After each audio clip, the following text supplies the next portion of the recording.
I walked into the branch with my briefcase in hand, the contract papers inside heavier than steel. My chest carried a quiet pride. Today was supposed to mark another milestone for my company. I stepped toward the counter, offered a polite nod, and said softly, "Good morning. I'm here to finalize an account transfer. It's under my company's name." The banker, a middle-aged woman with stiff posture, barely flicked her eyes at me. Her lips pressed thin, as if my voice was an inconvenience. Before she could answer, the glass doors opened and a white man in a crisp blue suit strolled in. He didn't even take a number. He just walked right beside me and leaned casually on the counter, and that's when her face changed. Her lips curled into a warm smile. Her tone softened like honey. "Oh, hello, sir. How can I help you today?" I froze. My hand still rested on the counter. She was looking past me, no, through me, as if I weren't even standing there. I cleared my throat. "Excuse me. I was actually here first. I just need—" She cut me off, her voice sharp and loud enough for the whole lobby to hear. "Sir, you'll need to wait your turn." Wait my turn? My heart thudded against my ribs. I glanced around. Half a dozen eyes landed on me, then quickly looked away. The white man smirked, amused, as if the scene was a private joke for him. "It's fine," he chuckled. "I don't mind being helped first." His words weren't generous. They were taunting. I swallowed hard, trying to keep my voice steady. "With respect, I've been standing here waiting. I was speaking to you already." She didn't look at me. She waved a dismissive hand. "Sir, please, don't make a scene in front of other clients." Her tone wasn't just dismissive, it was accusing, as if I was the problem for simply asking. To be treated fairly. I felt heat rise to my face. The whole room had gone silent, their attention drawn to this spectacle, the well-dressed black man being told to wait like a child, while a stranger was ushered forward. I turned slightly, searching for support. My colleague, the one who had walked in with me, someone I trusted to stand beside me in moments like this, shifted uncomfortably. He looked down at his phone, pretending to type. He didn't say a word. The betrayal sliced deeper than the banker's words. I whispered, half to myself, half to him. "Are you really not going to say anything?" He kept his eyes glued to the screen. "It's not worth it," he muttered under his breath. "Not worth it." My fists clenched at my sides. Years of swallowing moments like this burned in my chest. The silent betrayals, the humiliations brushed off, the dignity stolen piece by piece. I tried again, louder this time, my voice trembling. "I was here first. I expect to be treated the same as anyone else." Her smile vanished. Her eyes narrowed at me like I had broken some unspoken rule. "Sir, if you raise your voice again, I will have to call security. Do you understand?" Her words cracked like a whip. The white man chuckled under his breath, leaning closer to her. "Some people don't know how these places work," he whispered, just loud enough for me to hear. My jaw tightened. My chest burned, but my voice cracked when I spoke. "You don't get to talk to me like that. Not today." For a second, silence filled the room, heavy, suffocating.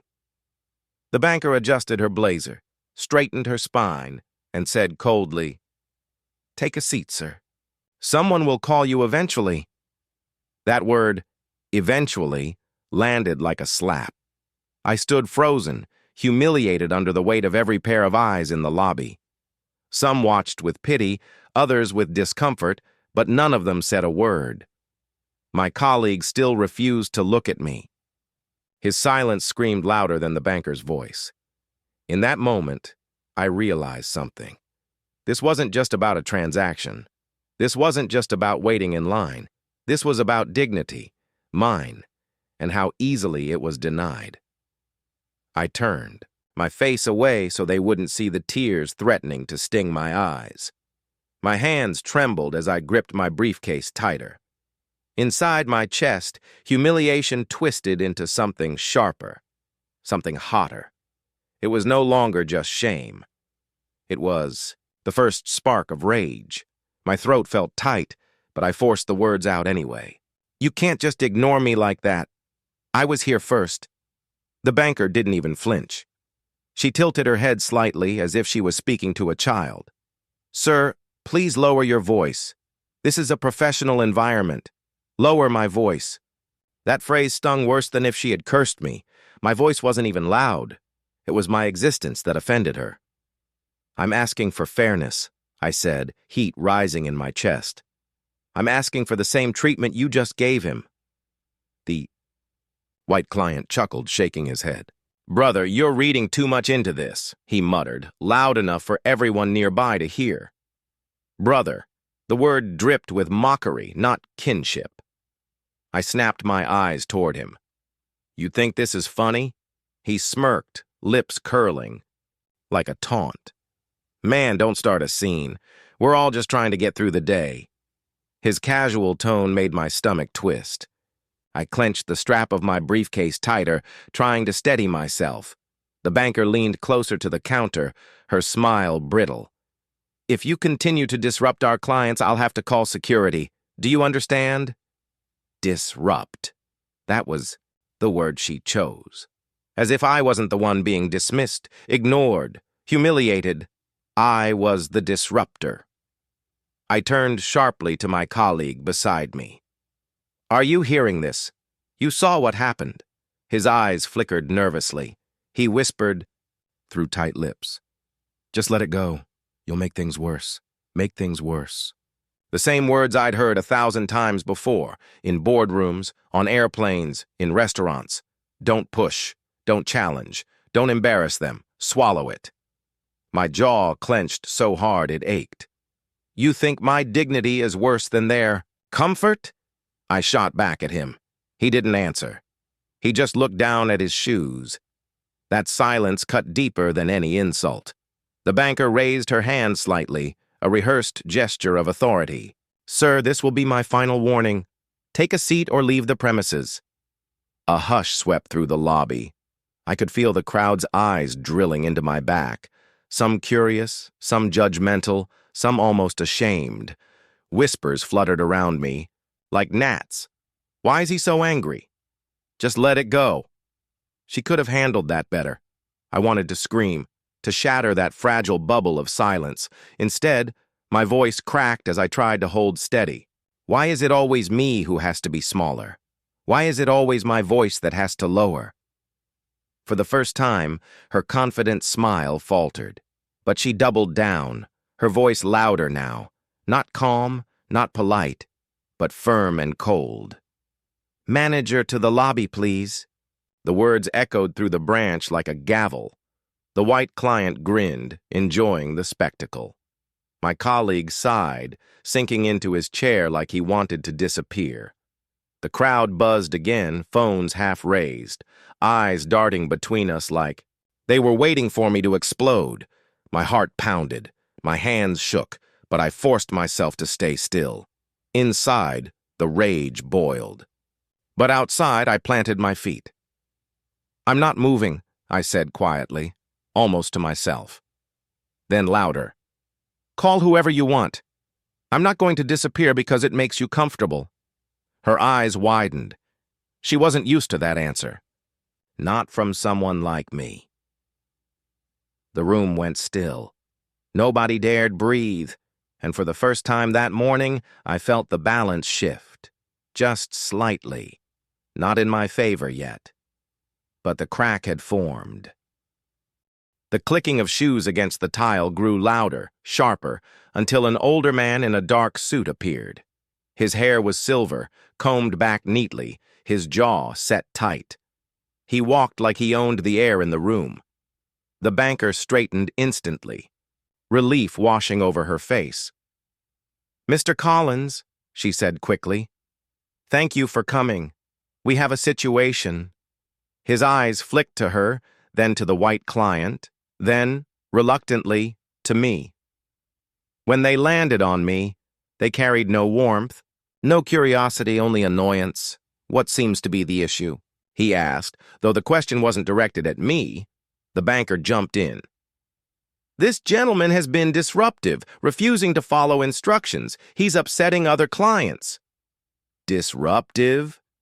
My voice cracked on the word. I was standing here, waiting.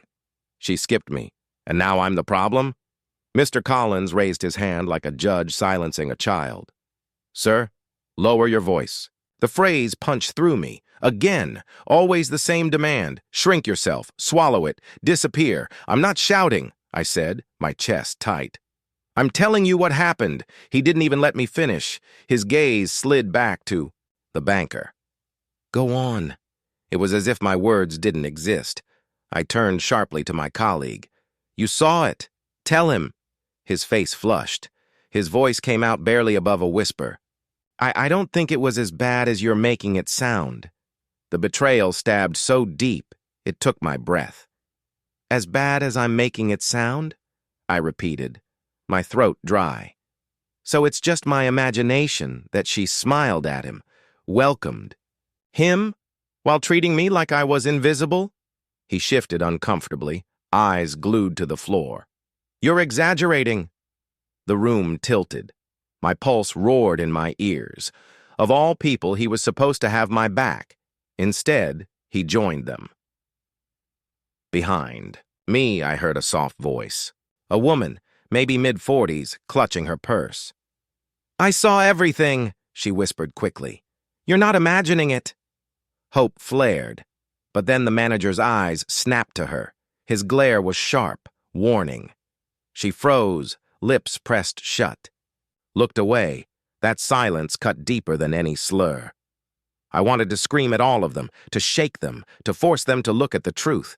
Instead, I felt my own voice trembling as I spoke. This is how it works, isn't it? You talk over me. You silence the ones who saw. You pretend nothing happened. Mr. Collins finally looked at me, his expression bored. Sir, if you'd like to lodge a complaint, you may call our corporate office, but right now, you're disrupting business. My chest ached, my hands shook, but something inside me hardened. I'm not here to lodge a complaint, I said quietly. He tilted his head, half a smirk forming. Then what are you here for? I let the words fall heavy, one by one. I'm here to close an account. My company's account. Worth several $1 million. For the first time since he walked in, the smirk cracked. His jaw stiffened. His eyes flickered. Not at me, but at the banker. Then back again. The silence that followed was thick. I heard the crowd shift, murmurs rippling through the lobby, uneasy glances, raised eyebrows. The banker's confidence faltered, her mouth opening slightly, then snapping shut. And Mr. Collins, the man who wouldn't hear a word from me moments ago, now stared like he had miscalculated. For the first time that morning, it wasn't me who looked nervous. It was him. Mr. Collins adjusted his tie, as if my words hadn't rattled him. But his eyes flickered. The nervous twitch he couldn't quite hide. Sir, he began slowly, like he was speaking to someone he thought couldn't understand. This branch doesn't handle accounts of that level. You'd be better served downtown. We're not equipped for clients like you here. Clients like you? The words sliced through me. Not even a blade. A poison. I repeated it under my breath, almost choking. Clients like me. He clasped his hands behind his back, voice calm but sharp. Yes, this is a local branch. Our clientele is different. You'd be more comfortable elsewhere. The banker behind him smirked, satisfied. Her eyes glowed with quiet triumph, as if she'd won something by making me small. My colleague leaned closer to me, whispering, Please, don't embarrass yourself. Any more than this. Embarrass myself. That's what he thought this was. My shame, my chest tightened, my throat ached. For a moment, I almost couldn't breathe. I wanted to scream, to tear down every smug smile in that room.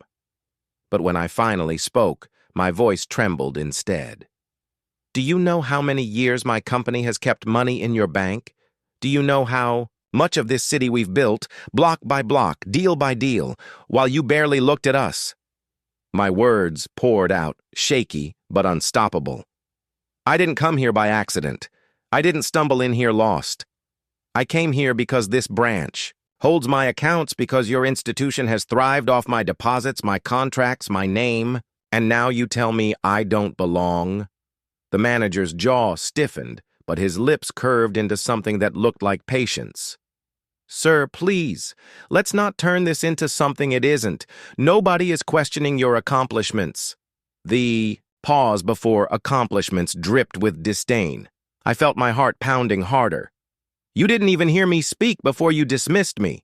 You didn't even consider I might belong here, because in your mind, people like me never do." The white client chuckled again from the side. "Man, this is getting dramatic!" His laughter struck like a hammer. I turned, fire spilling through my voice. "Of course you think it's dramatic. You've never had to prove you belong just to be served. You've never been told to sit down and wait while someone else gets respect you're denied." The room fell still. Even the whispers quieted. My colleague tugged at my sleeve, desperate. "Please stop, just stop. You're going to regret this." I yanked my arm away. "The only thing I regret is standing silent all those years before, smiling, nodding, lowering my voice so you wouldn't feel uncomfortable, shrinking so you could stay tall."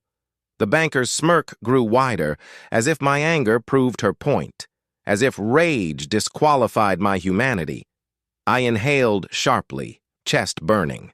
And then, for the first time that morning, my voice came out clear, steady, strong. "You don't get to decide where I belong." The words cracked through the lobby like thunder.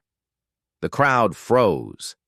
A heavy silence draped over the room, pressing down on everyone present. No one moved. No one spoke. And for the first time, it wasn't me who looked ashamed. It was them. I stumbled outside, air hitting me like a slap. My chest was still tight. My hands shook so badly I nearly dropped my phone. I dialed my lawyer. My voice broke, before the words even formed. They told me I didn't belong. They said clients like me should go somewhere else. Right there, in front of everyone. Silence hummed on the line for a second.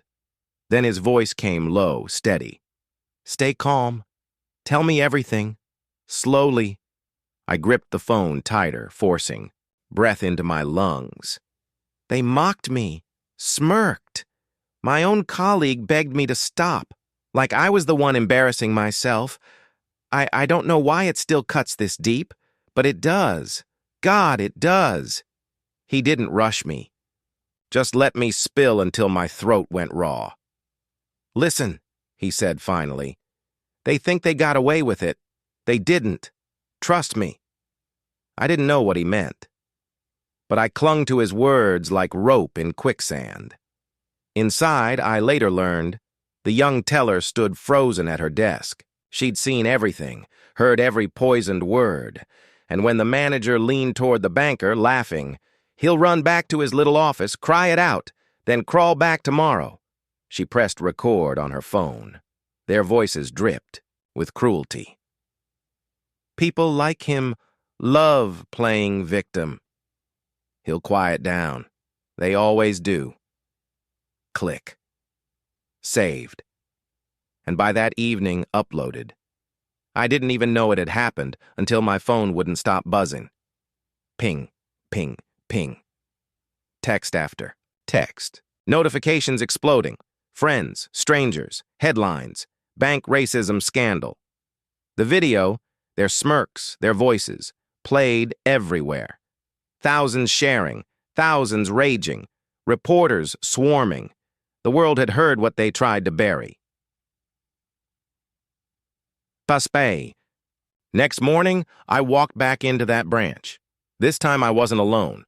My lawyer stepped beside me, briefcase in hand. Cameras flashed outside, reporters pressing against the glass. Inside, the arrogance had evaporated. The banker sat stiff, her smirk nowhere in sight. She kept adjusting her papers, her fingers trembling. The manager's eyes darted around, sweat prickling at his temple. He avoided mine. I almost pitied him. Almost. I leaned forward, voice calm now, sharper than any scream. Funny.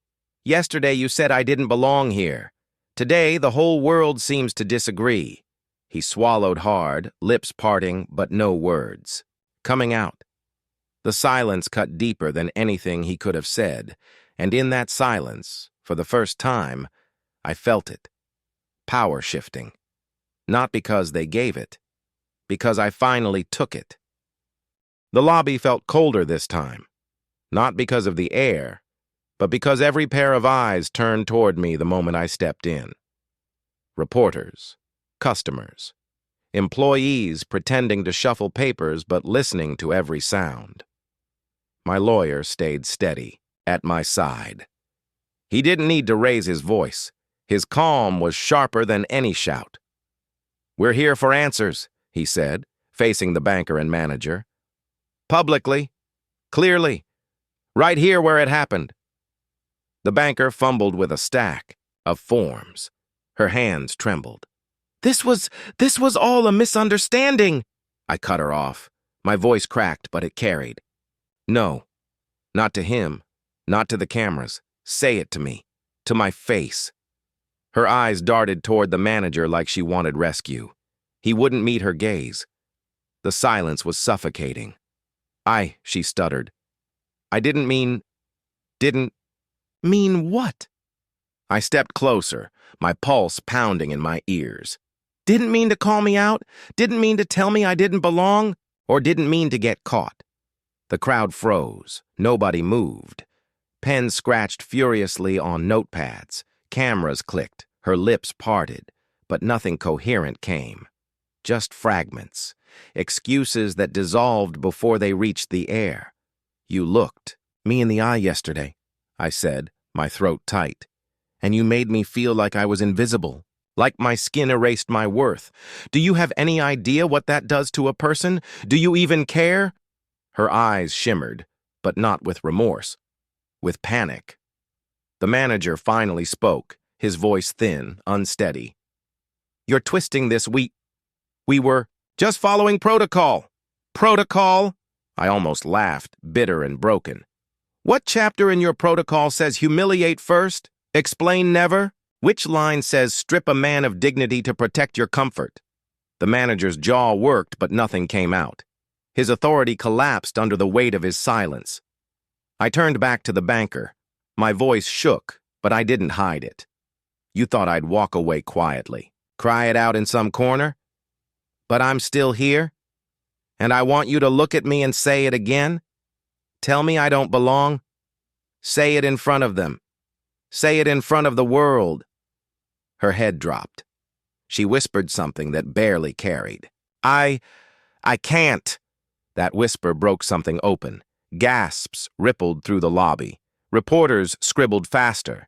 Cameras zoomed in. I leaned in, steady now. "No, you won't, because you know the truth. And so does everyone else." For a moment, there was no sound, just the weight of everything pressing down. And in that silence, for the first time, their arrogance cracked. And my voice, raw and trembling, filled the space they once owned. They came in like they owned the air. Suits pressed sharp, smiles polished to perfection, executives pretending they weren't walking into a fire. I stayed seated, my hands folded, my breath slow, let them sweat. One of them leaned forward, voice syrupy. "Let's resolve this privately. No need for more spectacle." I didn't answer. My silence was louder than his words. Another tried. "Name your conditions. Whatever it takes to settle this." I finally looked up. "Settle?" My voice was low. "Do you think this is about money? About silence? You humiliated me in front of everyone. And now you want the resolution hidden in a back room?" The banker's face cracked first. She pressed her hands together, eyes darting toward the cameras. "I didn't mean it that way. Please, I wasn't trying to. I cut her off. You weren't trying to what? Because yesterday your words weren't trembling. Yesterday, you spoke with certainty. Tell me, which version of you is real? She broke. Tears slipped, her voice barely holding. I didn't think it would matter. Her confession was a knife. The crowd gasped. Pens scratched harder. The manager shifted beside her, arms crossed tight. We were just following protocol. My lawyer leaned forward, slow, deliberate, his tone cut like glass. Protocol doesn't sound like racism. And yet, that's exactly what it looks like, doesn't it? The manager's lips twitched.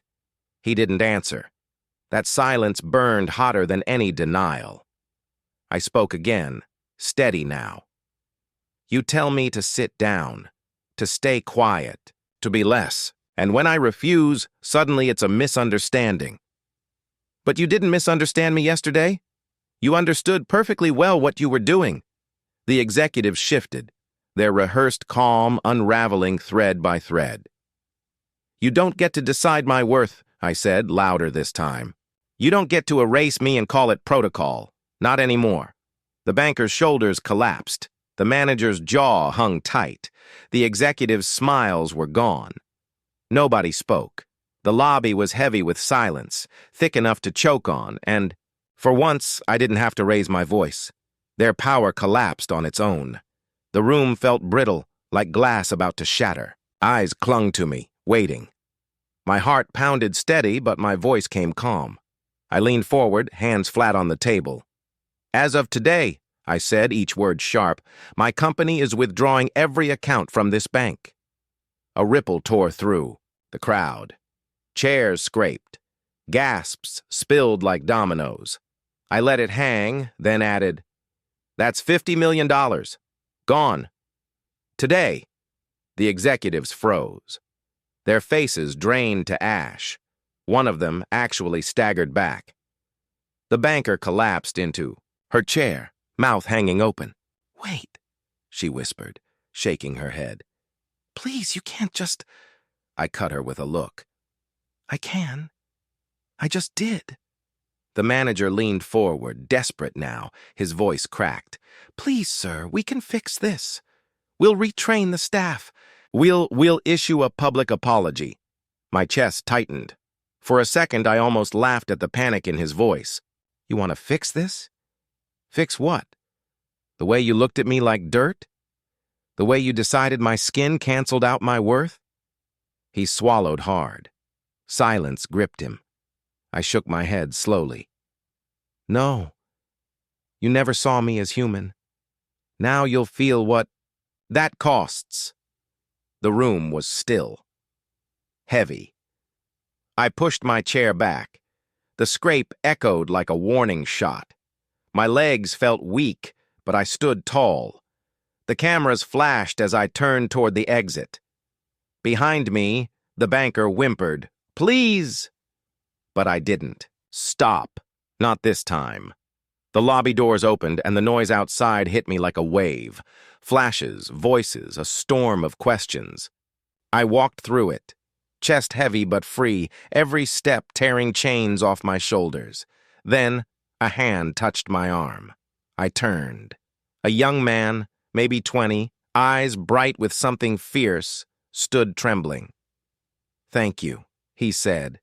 His voice shook, but it carried. For standing up. For all of us. My throat tightened. My eyes stung. I wanted to speak, but words failed me. All I could do was nod, because he was right. This was never just my fight, and it never will be again.